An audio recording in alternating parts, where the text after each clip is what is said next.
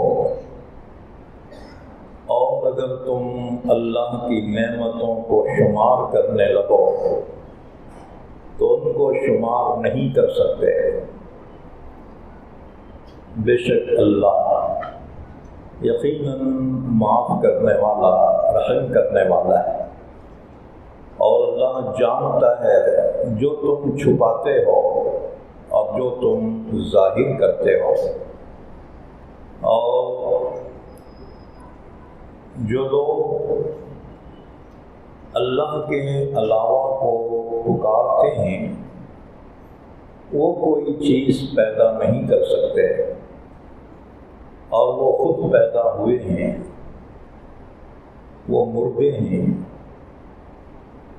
زندہ نہیں ہیں، اور وہ تو شعور بھی نہیں رکھتے کہ وہ کب اٹھائے جائیں گے۔ تمہارا معبود ایک ہی معبود ہے، بس جو لوگ آخرت پر ایمان نہیں رکھتے ان کے دل انکاری ہیں، اور وہ تکبر کرنے والے ہیں۔ یقینی بات ہے کہ اللہ جانتا ہے جو کچھ وہ چھپاتے ہیں اور جو کچھ وہ جانتے ہیں۔ بے شک اللہ پسند نہیں کرتا تکبر کرنے والوں کو۔ اور جب ان سے کہا جاتا ہے کہ کیا نازل کیا ہے تمہارے رب نے، تو کہتے ہیں وہی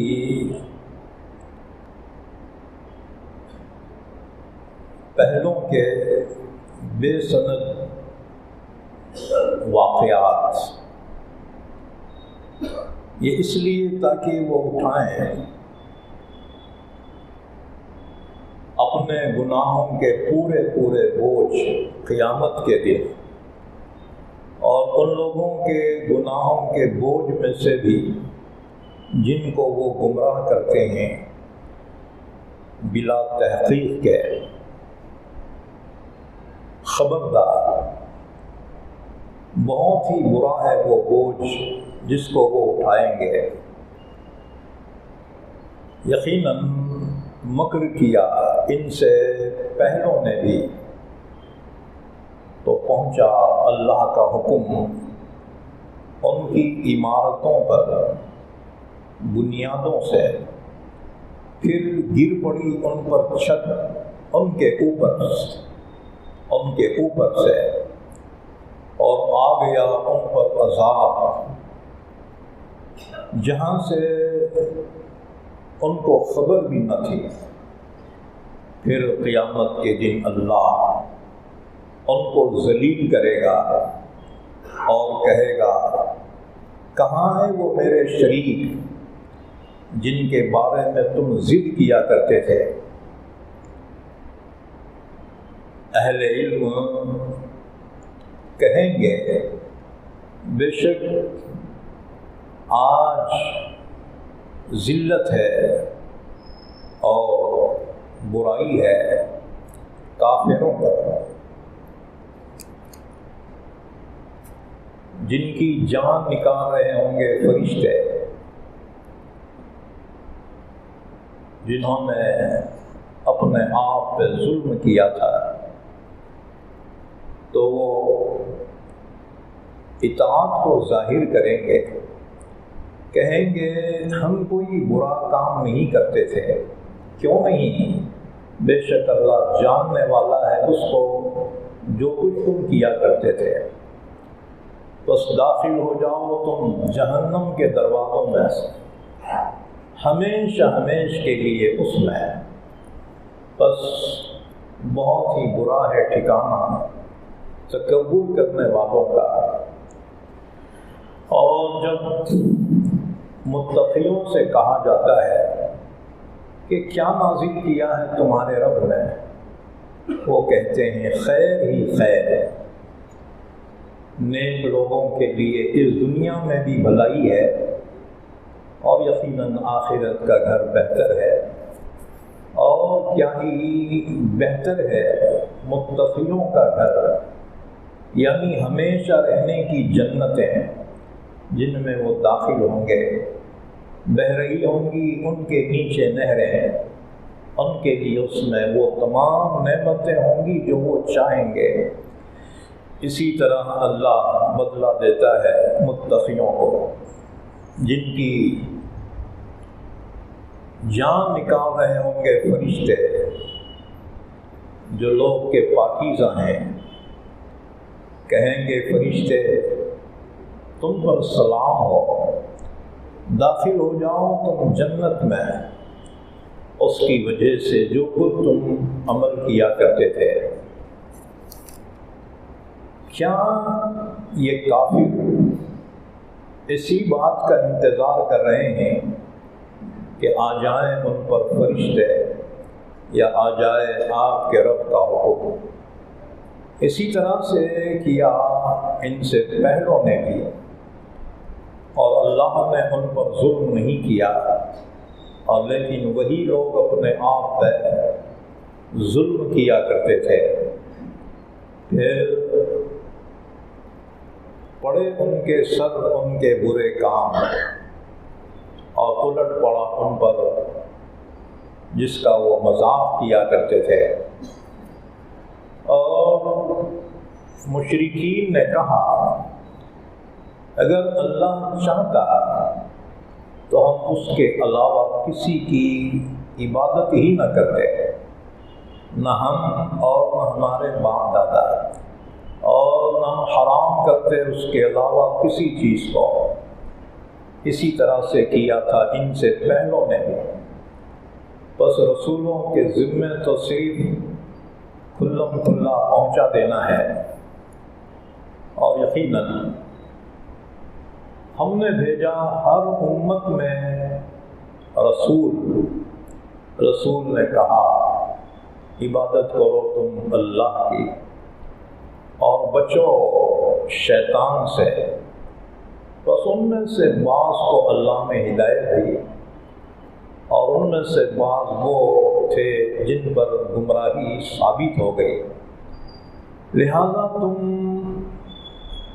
سفر کرو ملکوں میں، پھر دیکھو کیسے ہوا انجام جھٹلانے والوں کا۔ اے نبی صلی اللہ علیہ وسلم، اگر آپ ان کی ہدایت کے بڑے خواہش مند ہیں تو بے شک اللہ ہدایت نہیں دیتا اس کو جس کو وہ گمراہ کرتے ہیں، اور ان کے لیے کوئی مددگار نہیں ہے۔ اور وہ لوگ اللہ کی قسمیں کھا کر کہتے ہیں، سخت قسمیں، کہ جو مر جائے اللہ اسے دوبارہ زندہ نہیں کرے گا۔ کیوں نہیں؟ یہ تو وعدہ ہے اللہ پر برحق، اور لیکن اکثر لوگ نہیں جانتے،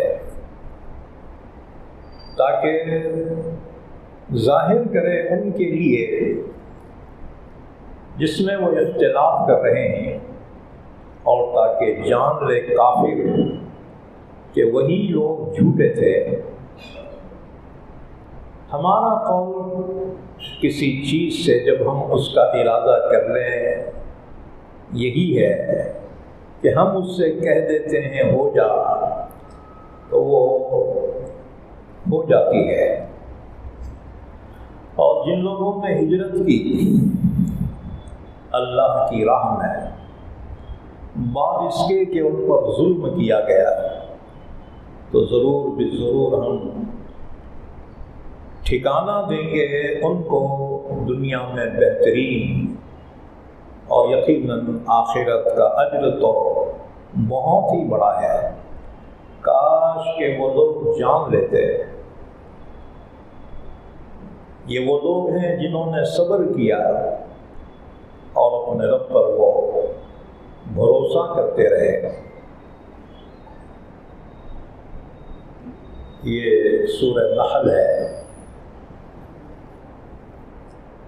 پارہ نمبر 14۔ آج سورہ نحل کی آیت نمبر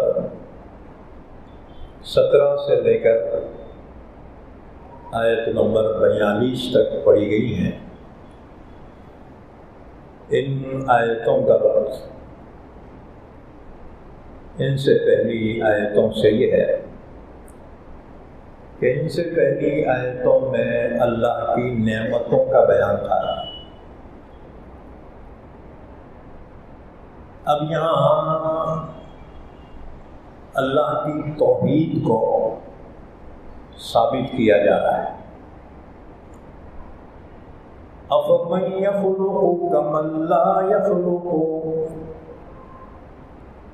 بھلا تم ہی بتاؤ کہ اللہ جو خالق ہے، ہر چیز کو پیدا کرتا ہے، اور مشرکین اور کافر جن بتوں کو پوجتے ہیں،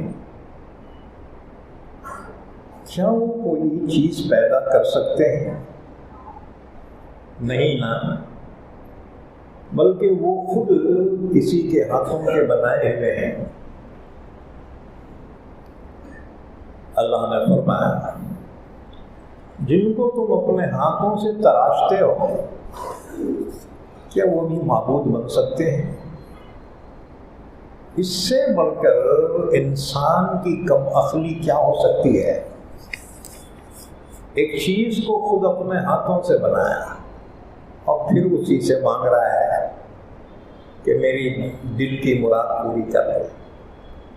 اللہ نے فرمایا کتنے کم عقل ہیں، بلکہ یہ بد دماغ ہیں۔ عام آدمی جانتا ہے اپنے ہاتھوں سے جس چیز کو بنایا ہے وہ خود محتاج ہے، بنانے والے تھے۔ ایک مورتی محتاج ہے مورتی کار کی، ایک بت جسے بنایا گیا وہ خود محتاج ہے ایک انسان کا۔ بھلا وہ کیا دے سکتا ہے؟ اللہ نے ایک عجیب بات بیان کی، أَتَعْبُدُونَ مَا تَنْحِتُونَ، کیا تم ایسوں کی پرستش کرتے ہو جسے تم خود تراشتے ہو؟ وہ پتھر جو کبھی کسی پہاڑ پہ تھے پڑے ہوئے، پہاڑ سے کاٹ کر لایا، پھر اس کو تراشا، کیا وہ معبود بن گیا؟ کیا وہ خدا ہو سکتا ہے؟ اللہ نے فرمایا تمہاری عقل کہاں ماری گئی؟ سمجھ ہی میں نہیں آتی ذوق کوئی بات ان کی، سمجھ پر پڑ گئے پتھر، وہ سمجھانے سے کیا سمجھیں۔ تو دنیا میں سب سے بدترین بد دماغی بت پرستی ہے۔ اچھا ان کا رونا کیا ہے؟ اپنے نے بھی کچھ کم گل نہیں کھلائے۔ محرم کے مہینے میں اپنے ہاتھوں سے بناتے لکڑیاں کے چندیاں کے، پھر اسی سے مانگتے صاحب ارے بیوقوف کے بچے، تیرے ہاتھوں سے تو نے بنایا، وہ تجھے کیا دے سکتا ہے؟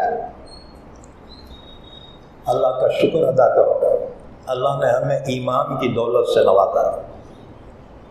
اللہ کے سوا ہم کسی کی عبادت نہیں کرتے، اللہ کے سوا ہم کسی کے سامنے سر نہیں جھکاتے، اور یہی حق ہے، یہی سچ ہے۔ دین اسلام ہی برحق ہے۔ دین اسلام کو چھوڑ کر تمام ادیان کو لے لے تو سب سے زیادہ کمزوری عقیدوں میں ہے۔ دیکھو عمل چاہے کتنا اچھا ہو، جب تک عقیدہ صحیح نہ ہو وہ عمل قابل قبول نہیں ہے۔ تعجب کی بات تو یہ ہے کہ بہت سے مسلمان پتھروں کی پرستش کرنے والوں کو مشرک کہتے ہیں۔ اچھا، وہ تو کھڑے کی کرتے ہیں، ہم آڑے کی کر رہے ہیں، کیا فرق ہے؟ اور جی اگر کافر شرک کرے تو مشرک کہہ رہا ہے، اور مسلمان شرک کرے تو کیا وہ مشرک نہیں ہوگا؟ ہاں جی، اللہ کا شکر ہے، اللہ نے ہمیں ایمان کی دولت سے نوازا، ورنہ پتہ نہیں کہاں گھنٹیاں بجاتے بیٹھتے تھے۔ ہاں جی، اس کی ناقدری نہ کرو۔ اللہ نے جو اسلام ایمان ہمیں عطا فرمایا ہے، اس کی ناقدری نہ کرو۔ اسلام کے علاوہ جتنے ادیان ہیں ان کے عقیدے میں سب سے زیادہ کمزوری ہے، بنیاد عقیدہ ہے، اور عقیدہ توحید سے بڑھ کر کوئی عقیدہ سچا نہیں ہے۔ اسی وجہ سے دیکھو، مشرک اپنے دین کو عقل سے ثابت نہیں کر سکتے۔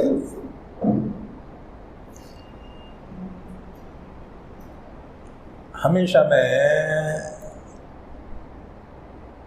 اس کی بات بیان کرتا ہوں، اگر تم مراٹھی سمجھتے ہوں گے تو سمجھتے نا، کیونکہ ناندیڑ کے علاقے میں مسلمان اتنا مراٹھی نہیں جانتا ہے۔ ہمارے لاتور سے آگے دیکھو، پورا ادھر شولاپور، کولہاپور، پورا مراٹھی کا علاقہ ہے۔ اور آپ کو ایک بات بتاؤں، ہماری بنیادی تعلیم مراٹھی میں ہوئی۔ یہ قرآن کی برکت ہے، اللہ تعالیٰ نے قرآن کی خدمت میں لگا لیا، اللہ اسی پر ہمارا خاتمہ فرمائے۔ بہرحال وہ گاڑگے مہاراج ہے، بت پرستی کے خلاف تھا۔ وہ بتوں کی حقیقت بیان کرتے ہوئے کہتا ہے،